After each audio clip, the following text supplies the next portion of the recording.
September 1944. Eastern France lay shrouded in a fog of war, the air thick with the scent of gunpowder and dread.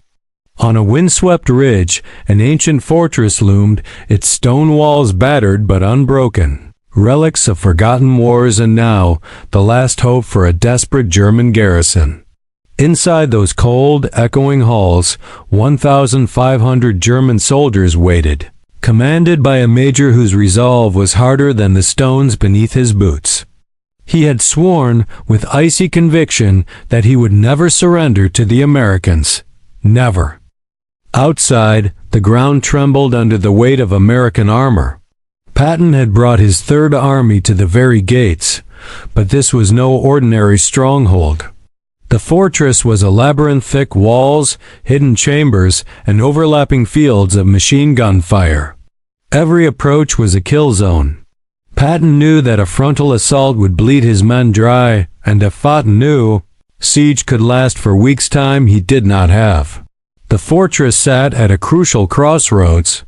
Leaving it in enemy hands would strangle his advance, force his supply convoys to risk longer, more dangerous routes. This obstacle simply had to be removed. Patton's style was unmistakable, ruthless, efficient, but never needlessly cruel. He preferred to offer surrender first, not out of mercy, but out of practicality. If the Germans laid down their arms, no Americans would die, and the march could continue. So, under the white flag, he sent an officer forward. The message was clear: surrender now, avoid needless bloodshed, and you'll be treated with dignity as prisoners of war. The rules of the Geneva Convention would be honored. The choice was theirs. But inside those ancient walls, the German major's answer was swift, dramatic, and absolute. "Tell General Patton," he spat, "if he wants this fortress, he'll have to kill me to get it." The words echoed through the stone corridors, carried on the tense silence that followed. It was a challenge, a line drawn in blood, a statement meant to inspire his men and shake the resolve of their enemies. When Patton received the message, the room froze. His staff braced for anger, for frustration, maybe even a grudging respect for the major's bravado. Instead, Patton's eyes narrowed, his voice cold and precise. "I can arrange that. No lengthy debate. No second chances." The order was given. Patton's response was as chilling as it was pragmatic. He would accept the challenge, but on his terms. This wouldn't be a slow, grinding siege, nor a reckless frontal attack. What Patton planned was something else entirely: a calculated, overwhelming onslaught, so swift and destructive that it would end the standoff in mere hours, not days. Outside, American forces tightened their grip. Roads were cut, supply lines severed. The fortress was now an island, encircled and isolated. Every escape route was closed. No help would come. Overhead, heavy artillery began to zero in, every gun aimed with deadly precision at the thick stone walls. Patton had brought in the heaviest guns for a reason. No fortress, no matter how ancient or strong, could withstand the pounding he was about to unleash. The countdown to destruction had begun. Night smothered the fortress in darkness, but inside those stone walls, sleep was impossible. Every German soldier could sense it, the calm before the storm, the weight of impending doom pressing down on their chests. The major stalked the corridors with rigid posture, his glare as cold as the steel pistol at his hip. He'd made his choice, and now every man under his command would bear its consequences. Outside, Patton orchestrated his masterpiece of war. There was no room for hesitation. Every order was clear, every move calculated. First, total isolation. American soldiers fanned out, sealing every inch of ground around the fortress. No messengers, no runners, not even a whisper could escape those walls. If the Germans hoped for rescue or relief, their hopes died in the night. But Patton's genius wasn't just brute force, it was psychological warfare. He wanted the enemy to feel the inevitability of defeat. As American artillery rolled into position, loudspeakers were hauled to the front lines.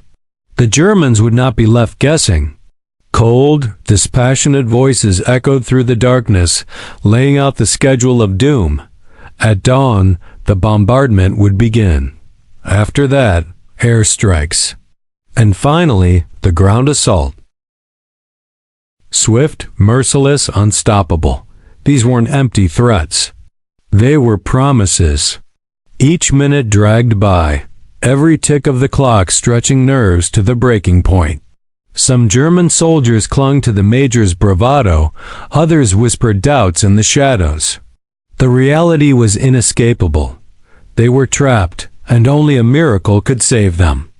As the hours crawled by, American artillerymen adjusted their guns with the precision of surgeons. Every section of the fortress was mapped and targeted. Patton's staff pored over aerial photographs, marking the weakest points in the walls, the locations of bunkers, the command post, and the ammunition stores. No detail was overlooked. The fortress might have been centuries old, but tonight it faced the cutting edge of modern firepower. Inside, the major gathered his officers. His voice was steady, but his eyes betrayed a flicker of doubt. He spoke of honor, duty, the fatherland. He warned against thoughts of surrender, promising to shoot any man who faltered. Some nodded, some stared at the floor. The major's oath now felt like a sentence. Outside, the Americans waited. The night was unnaturally quiet, broken only by distant thunder and the hum of engines. In the blackness before dawn, pilots readied their aircraft tank-busting thunderbolts loaded with bombs, their targets already marked. Then, as the first light crept over the horizon, the fortress braced itself. The Germans knew what was coming. The loudspeakers had told them. The certainty of destruction hung. Heavy in the air, a psychological torment as effective as any weapon. And then, right on schedule, the storm broke. American artillery roared to life, shattering the dawn silence. Shells howled through the sky, smashing into ancient stone, sending debris flying. The ground quaked with relentless barrages. No corner of the fortress was safe. Every wall, every bunker, every gun position was pounded. This wasn't random destruction. It was surgical, methodical, designed to collapse defenses and shatter morale. Inside, panic began to spread. Some men leapt for cover. Others tried to fight back, but every time a German gun fired, American counter-battery fire found its mark within minutes. To shoot was to invite death. The major barked orders, but the reality was clear. The fortress was being unmade, piece by piece. After 2 hours of hellish bombardment, the sky itself turned hostile. American thunderbolts screamed down, unleashing bombs on precise targets. The German command post was obliterated by direct hits. The ammunition depot erupted in a chain of explosions, rocking the fortress to its core. The main gate was blasted open, a gaping wound in the fortress's defenses. All the while, the loudspeakers continued their cold announcements. What had happened, what would come next, and one last offer: surrender now and live. But the major's pride was a prison as strong as the walls themselves. He refused even as cracks formed in the will of his men. The fortress that had stood for centuries was now a ruin. The true assault was only just beginning. As the fortress smoldered under relentless attack, dawn gave way to a morning shrouded in dust, smoke, and fear. The once impenetrable walls were now pockmarked, fractured, and bleeding debris. Inside, the German defenders huddled in shattered corridors, some clutching rifles, others only their terror. But there was no reprieve. The barrage outside was only the beginning. The Americans were not stalling, not hesitating. Instead, they were preparing for the final blow. The loudspeakers, now joined by the distant rumble of tank engines, announced, "Ground assault imminent. Surrender now and live." The message echoed through the ruined halls, offering one last chance at mercy. Some German soldiers, faces streaked with soot and desperation, began to weigh their options. The major's threats loomed in their minds. He'd already executed anyone he suspected of cowardice. But survival is a powerful instinct. Under cover of smoke and chaos, a handful of men slipped through breaches in the walls, hands raised, surrendering to the Americans waiting outside. What began as a trickle soon became a stream. The major raged, firing his pistol at traitors, but discipline was collapsing. Fear of the Americans was fierce, but the fear of dying pointlessly for a lost cause was greater. And then, at Patton's signal, the Americans struck. Not from one direction, but from every open breach at once. Sherman tanks rolled forward, their guns blazing at point-blank range, shells slamming into the remaining strong points. Infantry surged in behind them, moving with lethal precision. Engineers, faces grim, placed charges to collapse bunkers and choke points. Flamethrowers spat fire into dark corners where resistance lingered. Yet, it was not chaos. Patton's preparation had stripped away the confusion that usually haunted urban and fortress combat. There was no frantic, room-by-room bloodbath, just the cold, methodical advance of a force that knew it had already won. Loudspeakers accompanied the troops, broadcasting in German, "Lay down your arms. You will be treated well." The offer was genuine, but the alternative was clear. The German resistance, such as it was, crumbled. Small groups returned fire briefly, then surrendered. The major's grip on his men had shattered. His threats held no weight when so many of his officers and soldiers were wounded, dead, or simply gone. The fortress, which had once stood as a symbol of defiance, was now a tomb for that very pride. Deep in the battered command bunker, the major made his last stand. He gathered a handful of loyal men and barricaded the entrance. As American soldiers stormed the position, the major drew his pistol, determined to make good on his oath. There was no dramatic last speech, no drawn-out firefight. An American sergeant, trained for moments, just like this, fired first. The major fell, his legacy sealed by the very words he'd once hurled as a challenge. The men with him, seeing their leader dead, dropped their weapons. Their resistance ended not with glory, but with exhaustion, fear, and the realization that the war had moved on without them. The entire ordeal, from the opening salvo to the final surrender, had taken less than 12 hours. Patton's strategy had been mercilessly effective. American casualties were astonishingly low, a handful wounded, none killed. Systematic firepower and careful planning had made the actual fighting almost perfunctory. For the Germans, the toll was grim.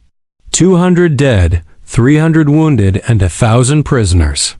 Among the bodies, American intelligence soon found the evidence of a command structure that had nearly cracked even before the assault notes from officers pleading for surrender. Reports of executions for attempted desertion, and signs that morale had been draining away for days. The fortress had resisted, but in the end, it was crushed, not just by American guns, but by the consequences of one man's impossible defiance. The story was not over. Its echoes would spread far beyond those ruined walls, a broken monument to pride, defiance, and the irresistible logic of war. American troops moved through its ruined chambers, rounding up the last German survivors. The smell of explosives and charred stone lingered in the air. But the violence had ended as suddenly as it had begun. Within 12 hours, 1,500 defenders were defeated. The road was open once again. Patton himself arrived the next morning. There was no celebration, no triumphant pose for the cameras. He toured the battered stronghold with steely eyes, his expression unreadable. Officers who witnessed his visit recalled how matter-of-fact he seemed, almost cold. The major said we'd have to kill him. We did. Nothing more, nothing less. For Patton, it was the inevitable outcome of a choice one man's pride answered by overwhelming force. Yet, Patton did not blur the lines between war and vengeance. Among the prisoners and the wounded, he ordered his own medics to treat the injured Germans alongside American casualties. The message was clear. The fight was over, and those who surrendered would be treated humanely. This was not a contradiction, but a deliberate philosophy, ruthless in battle, professional and just in victory. Word of what happened at the fortress spread quickly through the ranks of both armies. For American soldiers, it became a legend, a lesson that under Patton, diplomacy was always offered first, but defiance would be crushed without hesitation. For the Germans, it was darker, a chilling warning. The fortress had not merely fallen. It had been systematically erased, its defenders given the very fate their commander demanded. Interrogations of German officers in the weeks that followed revealed the psychological shock. Some admitted they surrendered later because of what they'd heard about the fortress. Patton's threats were not bluffs. They were statements of intent. If you dared him, he would answer without rage or cruelty, but with clinical, overwhelming force. The story of the fortress became a whispered caution. When the Americans offer surrender, think very carefully before refusing. The aftermath revealed even deeper cracks in the German defense. Papers found in the ruins spoke of discipline already faltering before the final attack, junior officers questioning the order to hold, men executed for trying to escape.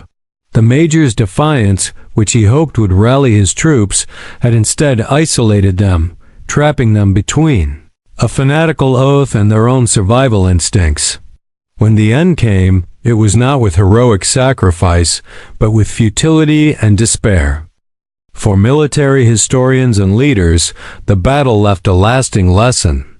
Heroic last stands make for stirring tales, but when faced with overwhelming power, they often accomplish nothing but needless death. The major's decision delayed Patton's advance by mere hours at the cost of hundreds of lives. Had he chosen surrender, his men would have survived the war, their families spared the telegrams of loss.